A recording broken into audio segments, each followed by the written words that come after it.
अस्सलाम वालेकुम viewer, welcome to my back channel. आज हम डिस्कस करेंगे स्टेमेटेल 5 mg टेबलेट के बारे में कि स्टेमेटेल टेबलेट हम कौन सी बीमारी में इस्तेमाल कर सकते हैं और इसका कंट्रा इंडिकेशन क्या है, यानी वो कौन सी हालत है जिसमें स्टेमेटेल टेबलेट का इस्तेमाल नहीं कर सकते और इसका डोज क्या है। ये सारा कुछ जाने इसी वीडियो में।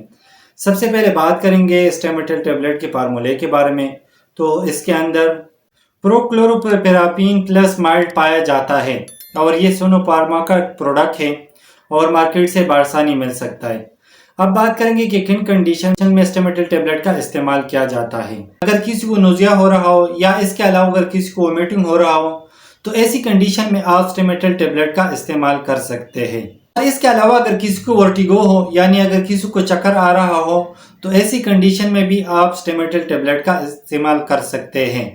और इसके अलावा अगर सफ़र के दौरान आपको उल्टी आ रहा हो तो ऐसी कंडीशन में स्टेमेटेल टेबलेट का इस्तेमाल किया जाता है।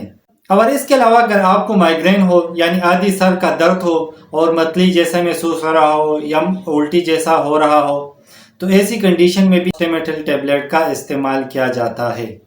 और इसके अलावा डिजीनेस हो और इसके अलावा अगर आपको डिप्रेशन हो तो ऐसी कंडीशन में भी स्टेमेटेल टेबलेट का इस्तेमाल किया जाता है। और इसके अलावा अगर कान में दर्द हो रहा हो या कान का अंदरूनी मसला हो जिसकी वजह से आपको मतली जैसा महसूस हो रहा हो या उल्टी जैसा महसूस हो रहा हो, तो ऐसी कंडीशन में भी आप स्टेमेटेल टेबलेट का इस्तेमाल किया जाता है। बात करेंगे स्टेमेटेल टेबलेट के डोसेज यानी तरीका इस्तेमाल। तो दिन में 2 से 3 टेबलेट आप इस्तेमाल कर सकते हैं। खाना खाने से आधा घंटा पहले इस्तेमाल करें।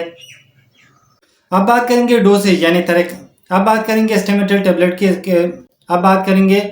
डोसेज यानी तरीका इस्तेमाल। तो बड़ों के लिए 2 से 3 टेबलेट आप इस्तेमाल कर सकते हैं खाना खाने से पहले, लेकिन बेहतर यह हो कि डॉक्टर की हिदायत के मुताबिक इस्तेमाल करें। अब बात करेंगे स्टेमेटेल टेबलेट के साइड इफेक्ट के बारे में। तो कुछ कॉमन साइड इफेक्ट हो सकता है, जैसा कि कॉन्स्टिपेशन हो सकता है, ब्लड प्रेशर का कम हो जाना भी हो सकता है, और इसके अलावा गनुदगी भी हो सकता है, और इसके अलावा चक्कर आना भी हो सकता है। अब बात करेंगे स्टेमेटेल टेबलेट के कंट्रा इंडिकेशन के बारे में कि वो कौन सी हालत है जिसमें स्टेमेटेल टेबलेट का इस्तेमाल नहीं कर सकते। ऐसे मरीज जिनको क्रोनिकल लीवर डिजीज का इशू हो तो ऐसी कंडीशन में स्टेमेटेल टेबलेट का इस्तेमाल ना करें। और इसके अलावा बच्चों में स्टेमेटेल टेबलेट का इस्तेमाल ना करें। और इसके अलावा हार्ट डिजीज वाले पेशेंट को स्टेमेटेल टेबलेट का इस्तेमाल ना करें। उम्मीद करता हूँ वीडियो अच्छी लगी होगी, तो लाइक कर देना, शेयर कर देना, अगर कोई सवाल हो तो कमेंट्स कर देना, और अगर चैनल पे न्यू हो तो सब्सक्राइब कर देना।